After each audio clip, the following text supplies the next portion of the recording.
ನಮಸ್ಕಾರ, ಶುಭೋದಯ ಪ್ರೀತಿಯ ವೀಕ್ಷಕರೆಲ್ಲರಿಗೂ ಇವತ್ತಿನ ಸಂಕಲ್ಪ ಸುದ್ದಿ ಕಾರ್ಯಕ್ರಮಕ್ಕೆ ಆತ್ಮೀಯ ಸ್ವಾಗತ ಹೇಳ್ತಾ ಇರೋದು ನಾನು ಅನುಷಾ. ಇನ್ನು ಇವತ್ತಿನ ಕಾರ್ಯಕ್ರಮದಲ್ಲಿ ನಿಮ್ಮೆಲ್ಲರ ನೆಚ್ಚಿನ ಅಚ್ಚುಮೆಚ್ಚಿನ ಗುರುಗಳಾಗಿರುವಂಥ ಅಥರ್ವ ಸಿದ್ಧ ಪುರುಷ ಡಾಕ್ಟರ್ ವಿಷ್ಣುದತ್ತ ಗುರೂಜಿಯವರಿದ್ದಾರೆ. ಬನ್ನಿ ಗುರುಗಳನ್ನ ಇವತ್ತಿನ ಕಾರ್ಯಕ್ರಮಕ್ಕೆ ಬರ್ಮಾಡ್ಕೊಳ್ಳೋಣ. ನಮಸ್ತೆ ಗುರುಗಳೇ, ಕಾರ್ಯಕ್ರಮಕ್ಕೆ ಭಕ್ತಿಯ ಸ್ವಾಗತ. ಇವತ್ತಿನ ಪ್ರಶ್ನೆ ಏನು ಅಂತಂದರೆ, ಸಾಕಷ್ಟು ಜನ ನಾವು ಮೊಬೈಲ್ ನಂಬರ್ಸ್ ನೋಡುವಾಗ ಫ್ಯಾನ್ಸಿ ನಂಬರ್ಸ್ ತುಂಬ ಇಂಟ್ರೆಸ್ಟ್ ಇರುತ್ತೆ ಕೆಲವ್ರಿಗೆ. ಲೈಕ್ ಎಂಡಿಂಗ್ ಒಂಥರ 4444 ಅಥವಾ 555 ಅಂತ ಎಂಡ್ ಆಗೋದು, ಅಥವಾ 6666 ಈ ಥರ ಎಲ್ಲ ನೋಡಿರ್ತೀವಿ ಅಂತ ಹೇಳ್ಬೋದು. ಅವರು ಅದನ್ನು ಕೆಲವರು ಹುಡುಕಿ ತೊಗೊಂಡಿರ್ತಾರೆ, ಇನ್ನು ಕೆಲವ್ರಿಗೆ ಆಟೋಮೆಟಿಕ್ಕಾಗಿ ಸಿಕ್ಕಿರುತ್ತೆ ಅಂತ ಹೇಳ್ಬೋದು. ಸೊ ಈ ಮೊಬೈಲ್ ನಂಬರಲ್ಲಿ ಕೂಡ ಏನಾದರೂ ನಮ್ಮ ಲಕ್ ಇದೆ ಅನ್ನೋಂಥದ್ದು ಗೊತ್ತಾಗುತ್ತಾ, ಅಥವಾ ನಮ್ಮ ಲಕ್ಕಿ ನಂಬರ್ ಆದರೆ ಹೆಂಗೆ ತಿಳ್ಕೊಳ್ಳುವಂಥದ್ದು, ಇದ್ರ ಬಗ್ಗೆ ಇವತ್ತಿನ ಕಾರ್ಯಕ್ರಮದಲ್ಲಿ ಏನಾದ್ರು ತಿಳಿಸ್ಬೋದಾ? ಸೊ ಮೊಬೈಲ್ ನಂಬರಿಂದ ಏನಾದರೂ ನಮ್ಮ ಲಕ್ನ ಚೇಂಜ್ ಮಾಡ್ಕೊಳ್ಬಹುದಾ? ಹಾಗಿದ್ರೆ ನಾವು ಯಾವ ನಂಬರ್ಸ್ನ ಯೂಸ್ ಮಾಡಬೇಕಾಗತ್ತೆ, ಏನು ಹೇಳ್ತೀರಾ? ಓಂ ವಿಶ್ವಸ್ಮೈ ನಮಃ. ಅಪ್ರೀತಿಯ ಬಂಧುಗಳೇ, ಈ ಪ್ರಶ್ನೆ ಅದು ನನಗೆ ಅಪ್ಲೈ ಆಗುತ್ತೆ. ಅದು ಬಹುಶಃ ನಾನು ನಿಜ ನಂಬಲ್ಲ, ಯಾಕೋ ಗೊತ್ತಿಲ್ಲ, ನನಗೊಂದು ರೋಗ ಅದು. ನಾನು ನಂಬಲ್ಲ, ಸಾಮಾನ್ಯವಾಗಿ ನಾನು ನಂಬಲ್ಲ. ಆಮೇಲೆ ದೇವ್ರನ್ನೂ ನಂಬಲ್ಲ, ಜ್ಯೋತಿಷ್ಯವೂ ನಂಬಲ್ಲ. ನನಗೆ ಅದು ಕರೆಕ್ಟಾಗದು ಎಸ್ ಇದಾಗಿದೆ.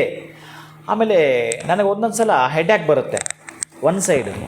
ಯಾವುದ್ಯಾವುದೋ ಟ್ಯಾಬ್ಲೆಟ್ ತೊಗೊಂಡಾಗಲೂ ನನಗೆ ನಿಂತಿರಲ್ಲ. ಈ ಅನಾಸಿನ ತೊಗೊಂಡ್ರೆ ನನಗೆ ಬೇಗ ನಿಂತೋಗುತ್ತೆ.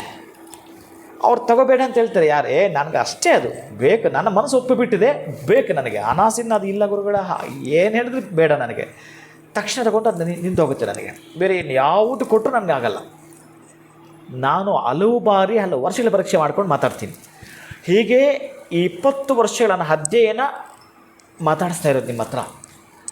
ಯಾರೋ ಒಬ್ಬರು ನಂದು ಈ ಕೇರಳದಲ್ಲಿ ಟ್ರಿವೇಂಡ್ರಮಲ್ಲಿ ನನ್ನ ಕಚೇರಿ ಇದ್ದು ಏರ್ಪೋರ್ಟಿಂದ ಅಲ್ಲಿಗೆ ಹೋಗ್ಬೇಕಾದ್ರೆ ನನ್ನ ಮೊಬೈಲ್ ಕಳೆದೋಯ್ತು. ಆವತ್ತಿನ ಕಾಲಕ್ಕೆ ನಾನೊಂದೆರಡು ದೊಡ್ಡ ಮಟ್ಟದ ಬಿಸ್ನೆಸ್ ಮಾಡ್ತಿದ್ದೆ, ಲ್ಯಾಂಡಿಗೆ ಸಂಬಂಧಪಟ್ಟಂಗೆ ಏನೇನೋ. ಆ ನಂಬರ್ ಬಹುಶಃ ಕಳೆದು ಹೋಯಿತು. ಬಹಳ ವರ್ಷಗಳನ್ನೇ ಇರೋದು. ಆಮೇಲೆ ಅದು ಫ್ಯಾನ್ಸಿ ನಂಬರ್, ಅದು ತುಂಬ ಚೆನ್ನಾಗಿರ್ತಕ್ಕಂಥ ನಂಬರ್. ಅದು ಈಗಲೂ ಕೂಡ ಆ ನಂಬರ್ ಬೇಕು ಅಂದರೆ ನಾನು 2 lakh ಪೇ ಮಾಡಬೇಕು. 2 lakh ಪೇ ಮಾಡಿದ್ರೆ ಕೊಡೋವಂಥದ್ದು ಆ ನಂಬರು. ಹಾಗಿದೆ ಅದು.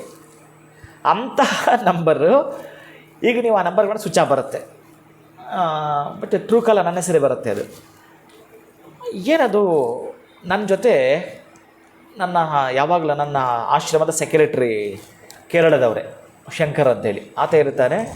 ಸ್ವಲ್ಪ ನಾವು ತುಂಬ ವಾದ ಮಾಡ್ಕೊಳ್ತೀವಿ ಅಲ್ಲಿ. ಈ ಕೇರಳದಲ್ಲಿ ಕೂತ್ಕೊಂಡ್ರೆ ನಮ್ಮಗಳಿದ್ದೇ ಭವಿಷ್ಯ ತೆಗೆದು ಆಚೆ ಹಾಕ್ಕೊಳ್ತೀವಿ, ಏನೇನು ಹೆಂಗೆ ನಡೀತಾ ಇದೆ ಹೇಗೆ ಅಂತೇಳಿ ಎಲ್ಲ ನಿಧಾನಕ್ಕೆ ಚೆಕ್ ಮಾಡ್ಕೊಳ್ತೀವಿ, ಪರೀಕ್ಷೆ ಮಾಡ್ಕೊಳ್ತೀವಿ. ನನ್ನದೇ ಒಂದು ಮಾತಾಡಬೇಕಾದ್ರೆ ಒಂದು ಅಜ್ಜ ಆ ಕಳೆದೋಗಿದ್ದದ್ದು ಹೇಳ್ಬಿಟ್ಟ. ಆತನಿಗೆ ಗೊತ್ತಿಲ್ಲ, ನಿಮ್ಮದು ಏನೋ ಇವತ್ತೊಂದು ಮುಖ್ಯವಾಗಿರೋ ವಸ್ತು ಒಂದು ಕಳೆದೋಗಿದೆ ಅಂತಂದ. ಹೆಂಗೆ ಹೇಳಿದೆ ಈ ಮನುಷ್ಯ ಇದನ್ನು? ನಾನು ಸ್ವಲ್ಪ ಕುತೂಹಲ ಕೆರಳಿ ಬಿಡ್ತು. ಸ್ವಲ್ಪ ಇನ್ನೂ ಅದನ್ನು ಡಿಕೋಡ್ ಮಾಡಿ ಡಿಗ್ ಮಾಡಿ ಕೇಳಲಿಕ್ಕೆ ರಾತ್ರಿ ನಾವು ಊಟ ಆದ ಮೇಲೆ 10 ಗಂಟೆ ಕುಳಿತುಕೊಂಡವರು 3 ಗಂಟೆ ತನಕ ಮಾತಾಡಿದ್ದೀವಿ. ಈ ತರಹದ್ದು ಎಲ್ಲ ನಾನು ಚರ್ಚೆ ನಮ್ಮ ಕೇರಳದ ಕಚೇರಿಯಲ್ಲಿ ಮಾಡ್ಕೊಳ್ತಿರ್ತೀನಿ. ಭಾಳ ಪ್ರಮುಖವಾಗಿರೋಂಥದ್ದು. ಬಹುಶಃ ಅಲ್ಲಿ ಆ ನಂಬರ್ ಇದ್ದಾಗ ನನಗಾದ ಪಡಿಪಾಟಲ್ಲಿ ಅಷ್ಟಿಷ್ಟಲ್ಲ.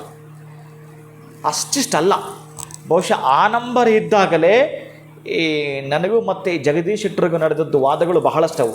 ಆಮೇಲೆ ಇನ್ನೂ ಏನೇನೇನೇನೋ ಬಹಳ ಇತ್ತು. ಅದು ಕಳೆದೋಯ್ತು.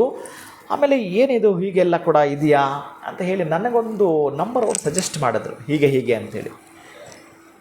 ನಾನು ಹೇಳ್ತಿರೋದು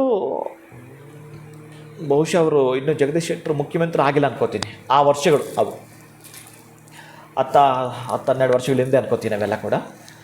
ಇವು ನಡೆದಿರ್ತಕ್ಕಂತಹ ಘಟನೆಗಳು ಏನು ಅಂತಂದರೆ, ನಾನು ಆಗ ಅಂದುಕೊಂಡಿದ್ದು ಎಸ್ ಇದನ್ನು ಹೀಗೆ ಪ್ರತಿಯೊಬ್ಬರೂ ಕೂಡ ಕಲಿಕೆಗಾಗಿ ಹೋರಾಟ, ಅದನ್ನು ಅನುಭವ ಪಡ್ಕೊಳ್ತಕ್ಕಂತಹದ್ದು. ಆ ಅನುಭವ ವೇದ್ಯವಾದಾಗ ನಮ್ಗೆ ಅರ್ಥ ಆಗ್ತಕ್ಕಂತಹದ್ದು. ಎಸ್ ಇದು ಹೀಗೆ. ಯಾವಾಗಲೂ ಅಷ್ಟೇ ನಾನು ಬಹಳ ಬೇಸರ ಮಾಡಿಕೊಂಡೆ. ಕಳೆದೋದಾಗ ಬಹಳ ಪೇಯ್ನ್ ಆಯಿತು, ನನಗೆ ಕಳವಳಗೊಂಡಿದ್ದೆ.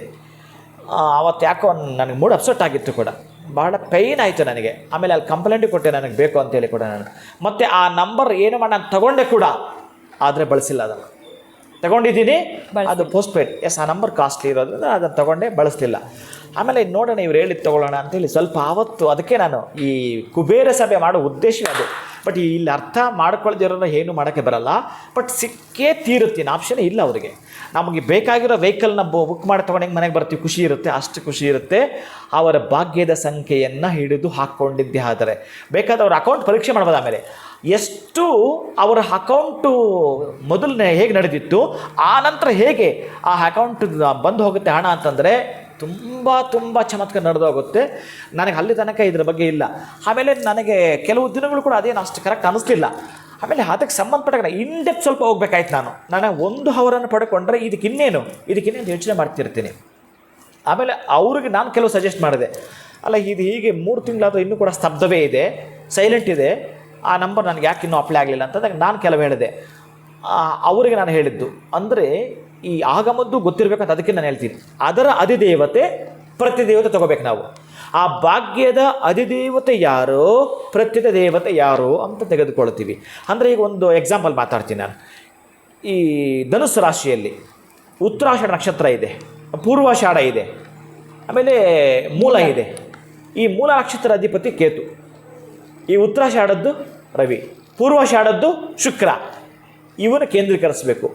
ಹಾಗೆಯೇ ನನ್ನ ಭಾಗ್ಯದ ನಾನೀಗ ರಿವೀಲ್ ಮಾಡೋದು ಬೇಡ, ಸಂಖ್ಯೆ ಮಾತ್ರ ಹೇಳ್ತೀನಿ.